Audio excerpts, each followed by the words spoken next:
Hi, I'm Kolby trainer at Bible Choice Training. I'm here with Kyle. We're going to go over a back extension. So the back extension, it's a great exercise, but it's very commonly done wrong. It's one of those exercises where certain muscle groups are supposed to be being worked, but they're firing a different one first. We're going to go over those muscle groups. This exercise, it's a great one for beginners, intermediate, and advanced. It just depends how you want to load it, but it has to be done correctly. So it's a hip extension exercise, meaning it's going to work the hip extension function of the hips, so hamstrings, glutes, lower back. But first, it's a big one that's commonly done wrong in many gyms, and then it can become a dangerous exercise when it really shouldn't be. So I'm going to have Kyle demonstrate. Before we even go over how to do it, I want to see how he does it. So we're going to take a look at it. So Kyle, give me 3 in a row. Good, right back down.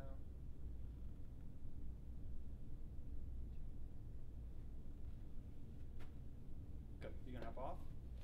Okay, so that is what you'll generally see when someone's doing a back extension. Now what is going on there, if I were to ask him after he does 12 or 15 reps where he feels it, I almost guarantee he's gonna say his lower back is the main muscle he's feeling, which that shouldn't be the case. You really shouldn't feel your lower back working until you're getting higher into the reps. The main mover is gonna be the glutes and the hamstrings. So I'm gonna demo how I want it to look. So what you're doing is you're arching really hard, which automatically puts a muscle, your erectors, your lower back muscles, in their weakest position, which is fully flexed.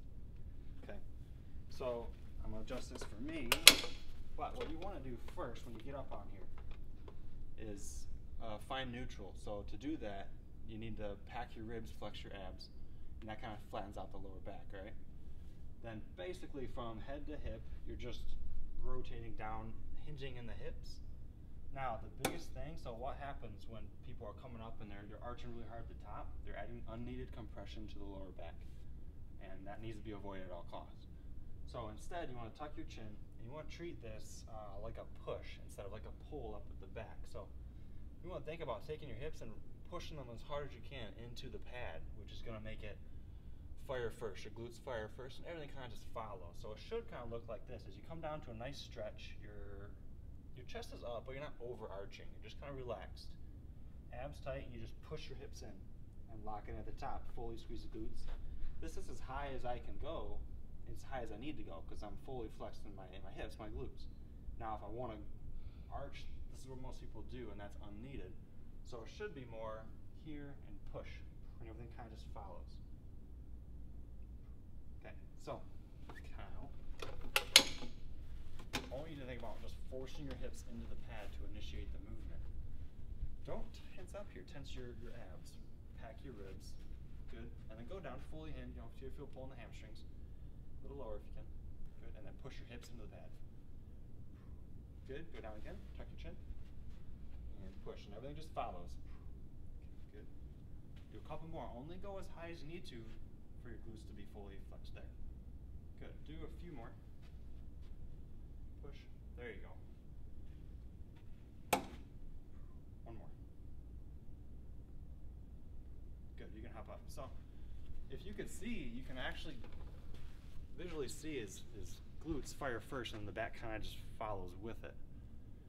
Now, when I said tuck your chin, there's certain exercises where it's a pretty good idea to look up, have your gaze up, but the head goes where the eyes go, the upper back will go where the head goes, and then like where the upper back goes, the lower back goes. So to start neutral, you want to start neutral up top.